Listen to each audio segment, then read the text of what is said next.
दोस्तों नमस्कार, अभिनंदन, आभार। कैसे हैं आप लोग? आशा करते हैं सभी ठीक होंगे। Good evening, welcome to our channel your online partner and welcome in maths class. हम लोग डिस्कस कर रहे थे ज्योमेट्री के ऊपर।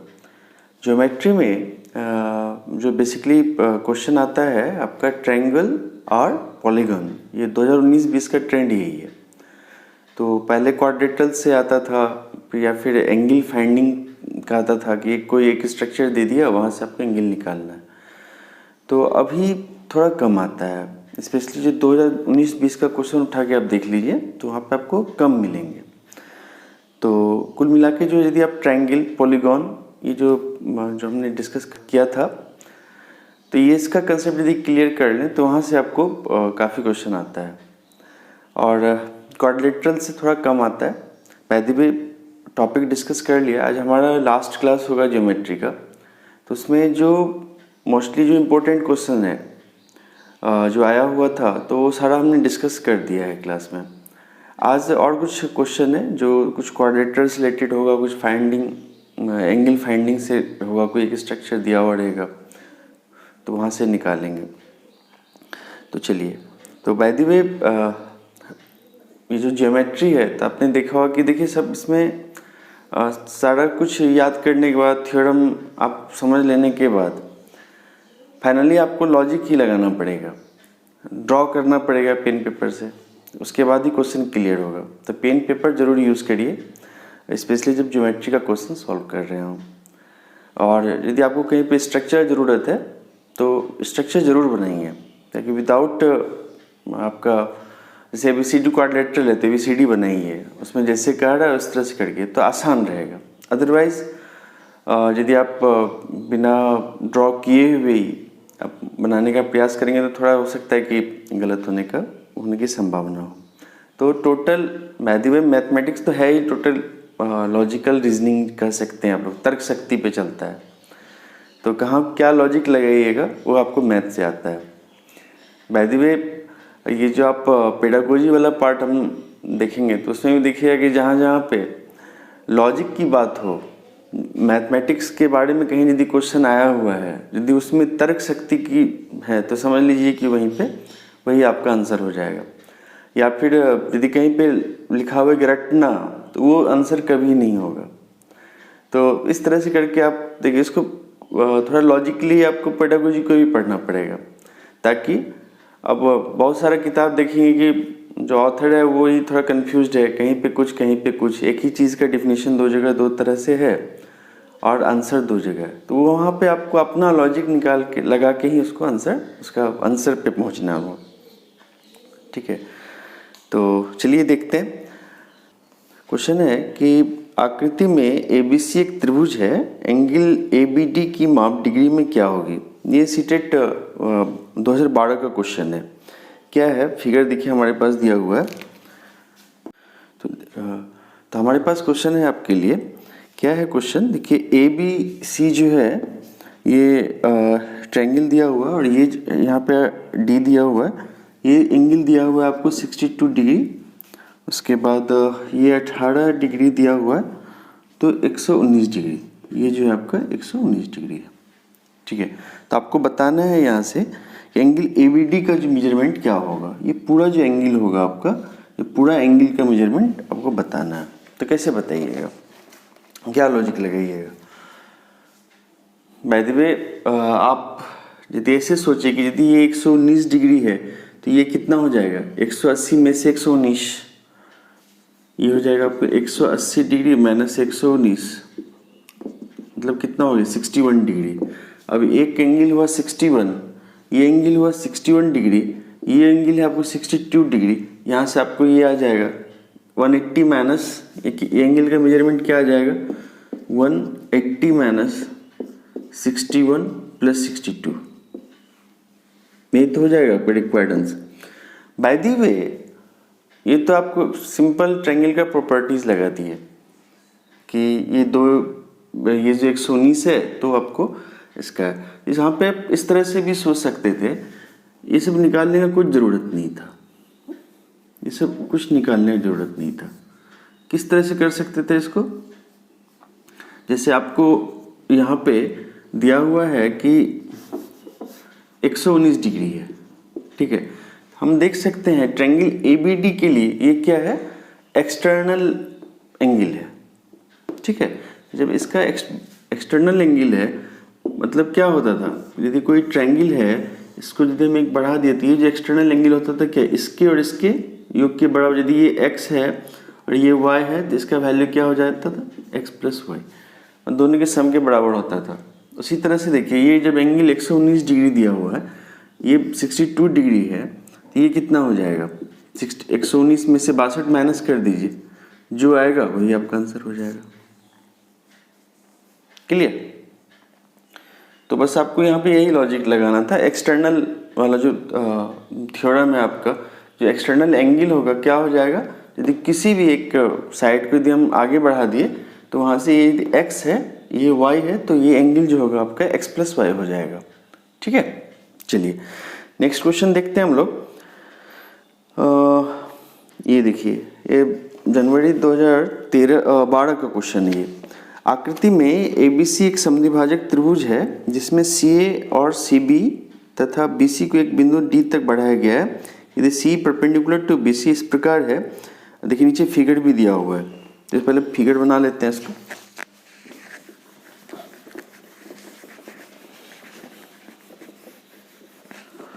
क्या है, एक ट्रायंगल पहले बना लीजिए ABC, यहाँ पे एक ट्रायंगल है और इसको जो है बढ़ा रहे हैं D बिंदु तक। ये C परपेंडिकुलर दिया हुआ है एंड ये जो है ये, तो यहाँ पे जो आपका एग्जाम नेमिंग है CD और इसको E नाम दिया गया है, और एंगल का जो इक्वेशन क्या दिया था, angle D is equal to angle E by 2 is equal to angle A by 2, यही दिया हुआ है। तो आपको कह रहा है यहाँ पे क्या कि एंगल ACD का मेजरमेंट क्या होगा, एंगल ACD का वैल्यू कितना होगा, तो कैसे निकालिएगा इसको, इसी दिया हुआ है। तो इस केस में देखिए ये इक्वल टू ये है, आपको निकालना क्या है, एंगल ACD, ये एंगल आपको निकालना है, ठीक है। साथ में साथ ये दिया हुआ है angle D is equal to angle E by 2 is equal to angle A by 2। तो हम आसान करने के लिए इसको मान लेते हैं x, तो एंगल D इक्वल टू कितना हो गया, x, ये एंगल हमारा x हो गया, तो एंगल E इक्वल टू कितना हो जाएगा 2x, ये हो गया 2x, एंड एंगल A भी क्या हो जाएगा आपको, ये एंगल भी 2x।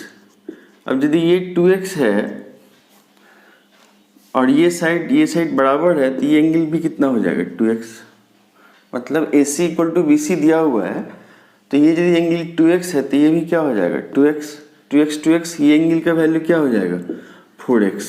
मतलब ये हुआ यदि हम यहाँ से x का वैल्यू निकाल लेंगे तो 4x जो होगा वो हमारा आंसर हो जाएगा।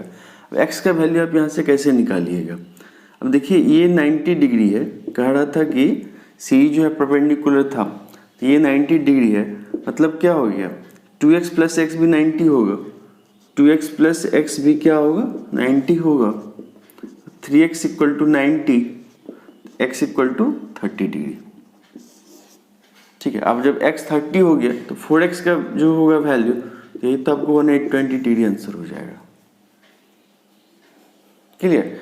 तो बाय द वे इसको x मान लिए हम लोग क्वेश्चन में, ये x रहा, तो ये angle E is equal to 2x and angle A is equal to वो भी 2x, और AC is equal to BC दिया हुआ है, तो यहाँ से 2x ये आपका एक्सटर्नल एंगल कंसेप्ट पे क्या हो गया, ये 4x आ गया, और यहाँ से 2x plus x equal to 90 करके x का वैल्यू निकाल लिए 30, तो ये जो हमारा हो गया कितना हो गया 90 डिग्री हो जाएगा, सॉरी x इक्वल टू 30, तो ये 4x जो हो जाएगा 120 डिग्री आपका रिक्वायर्ड आंसर हो जाएगा, ठीक है। चलिए नेक्स्ट क्वेश्चन देखते हैं।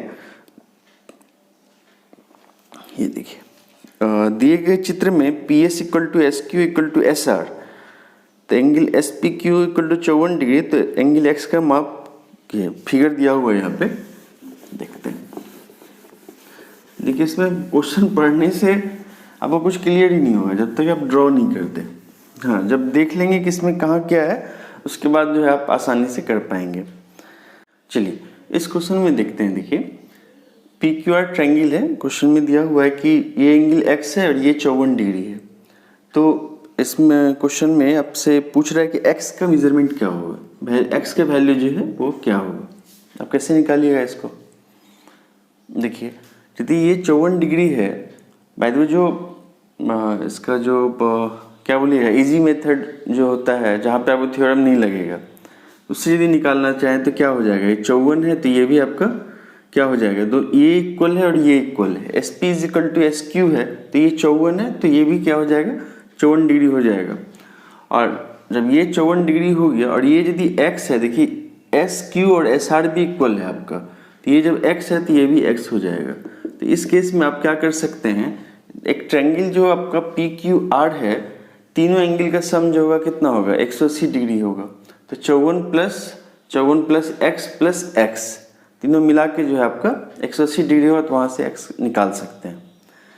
ये तो रहा ट्रायंगल का सम का कंसेप्ट लगा के निकाला जा सकता है। बाय द वे दूसरा मेथड देखिए क्या हो सकता है, हम लोग इसका थ्योरम पढ़े हुए थे। अब देखिए ये जो क्यू पॉइंट है P Q is equal to S Q is equal to R Q है।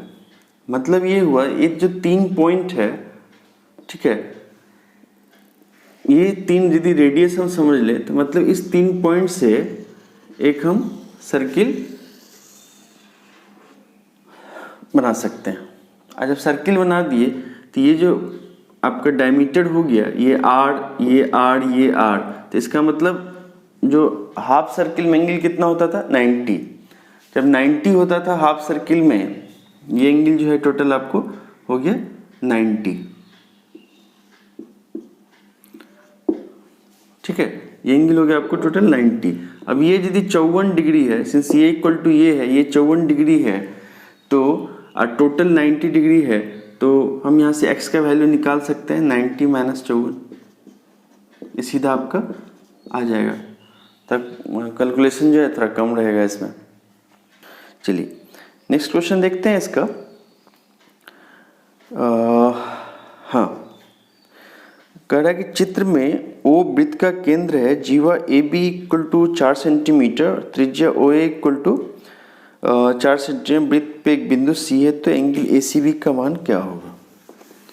देखते हैं इसमें कि दिया हुआ है कि O वृत्त का केंद्र है और जीवा A B is equal to, ये जो जीवा है A B is equal to 4 centimetre है, उसके बाद त्रिज्या O A is equal to 4 centimetre है, ठीक है, O is equal to 4 centimetre है।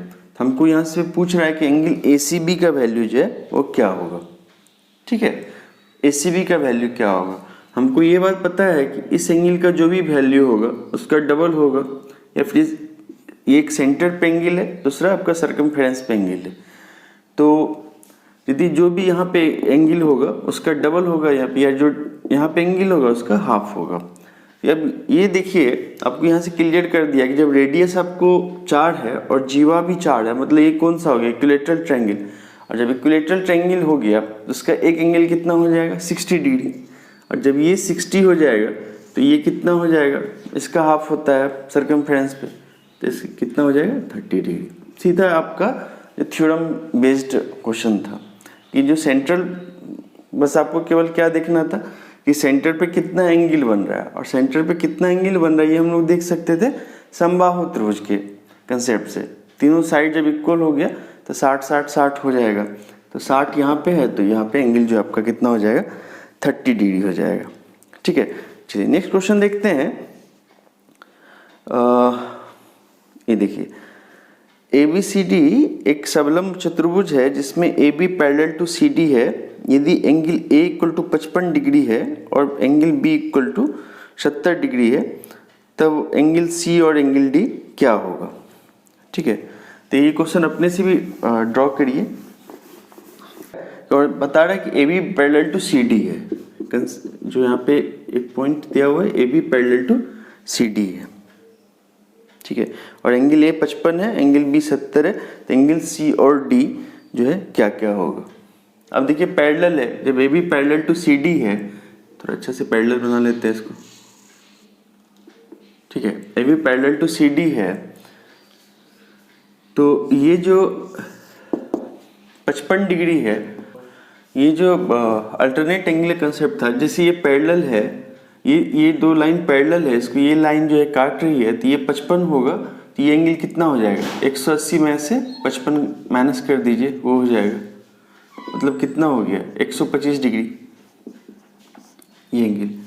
और जब ये 70 है तो ये एंगल भी आप इसी तरह से निकाल सकते हैं, कितना हो जाएगा आपको, बाय द वे 125 ये है और 70 से 180 में 70 माइनस कर दिए, कितना हो जाएगा, 110 डिग्री। ठीक है, तो यहाँ पे क्वेश्चन कह रहा था कि एंगल सी और एंगल डी कितना होगा, तो सी 110 हो गया, ये सीधा क्वेश्चन था, बस पैरेलल का कंसेप्ट लगाना था। जो अल्टरनेट एंगल का होता था, यदि ये जो अंदर में एंगल है, ये जो एंगल है अल्टरनेट एंगल, एकांतर अंतः कोणों का योग जो 180 होता है, तो ये एकांतर कोण हुआ, अल्टरनेट एंगल हुआ, इस दोनों का जो सम होगा क्या हो जाएगा, 180 डिग्री हो जाएगा। ठीक है, तो बस उसी कंसेप्ट का यूज करके हम लोग यहाँ पे एंगल फाइंड कर लिए। ठीक है, चलिए नेक्स्ट क्वेश्चन देखते हैं इसका।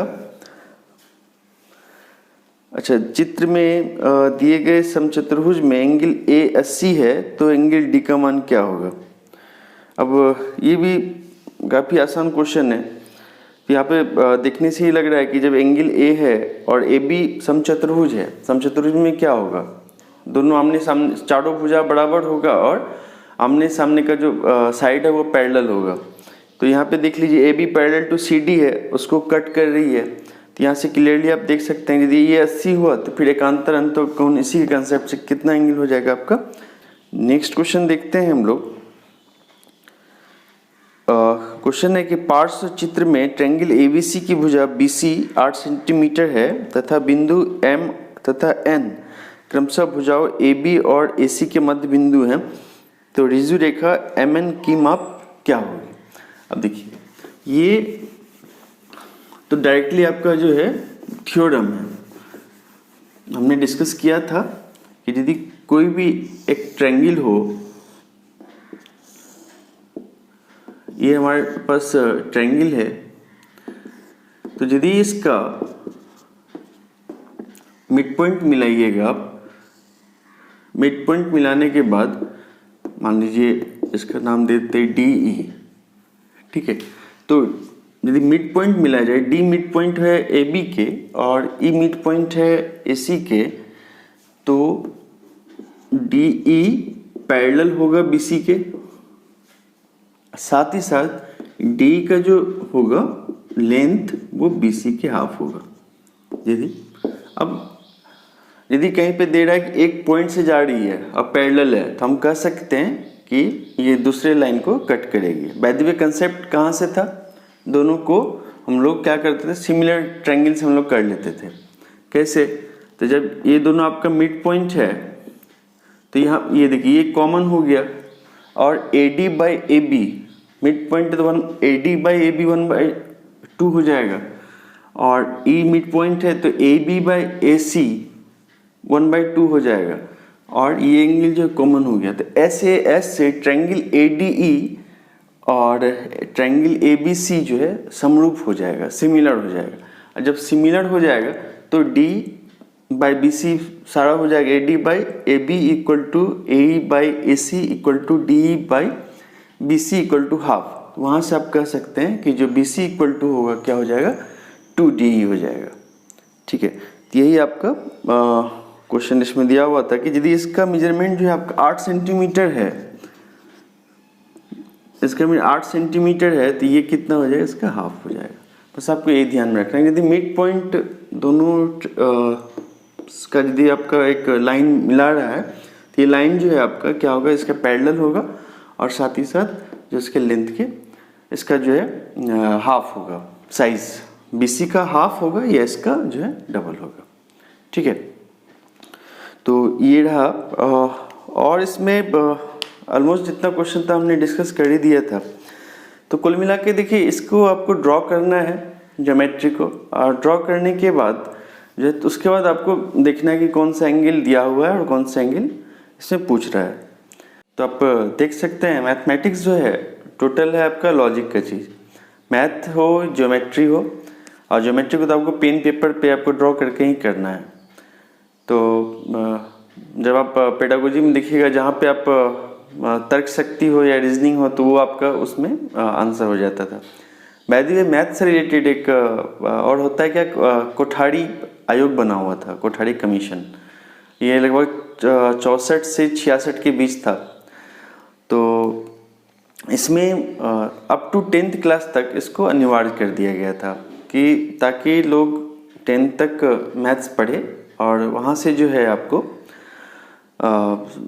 सेंसोलॉजिकल या माइंड डेवलप होता है, ये सोच के कि 10th तक जो था उसको पूरा ये कर दिया गया था। तो कोठारी कमीशन के जो हेड थे वो दौलत सिंह कोठारी थे। तो जो कोठारी जो कमीशन देख रहे हैं तो उन्हीं के नाम पे है, और वो काफ़ी समय तक यूजीसी में चेयरमैन भी रहे थे, और साथ ही साथ उनको प्राइज भी मिला था। पद्म विभूषण जो है हमारे देश का उच्च सम्मान माना जाता है। तो आपका जो भारत रत्न है उसके बाद जो है पद्म विभूषण ही आपका है इसमें। तो आप उसके नीचे यदि आप आइए तो पद्म भूषण फिर पद्मश्री। तो कुल मिलाकर तो उन्हें पद्म विभूषण सर्वोच्च सम्मान मिला हुआ था, और अच्छे राजस्थान से थे और साइंटिस्ट मैथमेटिशियन थे, और उन्होंने काफ़ी काम किया था इसके ऊपर कि किस तरह से जो है मैथ जो है उसको up to 10th class. By the way इसके कुछ प्रोज है कौन्स है, क्योंकि मैथ आपका पूरा कम्युनिटी में भी यूज़ होता है। तो कम्युनिटी मैथमेटिक्स आप पढ़ेंगे, आप सामुदायिक गणित, उसमें आप सारा कुछ देखेंगे। तो कुल मिला के मैथ जो है टोटल जो है आपका तर्क शक्ति पर आधारित है, रटने का कहीं कोई जगह है नहीं इसमें। और मैथ जो भी आप करेंगे भी तो वो आपको लॉजिक लगा के करना पड़ेगा, और यहाँ से मैथ पढ़ने के बाद भी लॉजिक डेवलप होता है, और मैथ पढ़ते समय में भी आपका लॉजिक लगाना पड़ता है। तो ये रहा। तो आज ज्योमेट्री का क्लास जो है समाप्त हो गया, और नेक्स्ट क्लास हम लोग स्टार्ट करेंगे वो मेंसुरेशन करेंगे। और यदि कोई आपको क्वेश्चन में प्रॉब्लम होता है तो आप हमें सेंड करिए, उसको हम नेक्स्ट क्लास में डिस्कस कर देंगे, देखेंगे कि किस तरह का। बाय द वे जो आपका ट्रायंगल है, पॉलीगॉन है, ये जो है आपको अच्छे से, ये और एक्सिस ऑफ सिमेट्री, ये जो है आपको ज़्यादा इंपॉर्टेंट, इसको अच्छे से आप कर लीजिएगा। जो अभी 2019-20 का ट्रेंड है उसमें यहाँ से क्वेश्चन आ रहा है। तो आज के लिए दोस्तों इतना ही, मिलते हैं नेक्स्ट क्लास में। हम लोग टॉपिक क्या स्टार्ट करेंगे, मेंसुरेशन पे। तब तक के लिए धन्यवाद।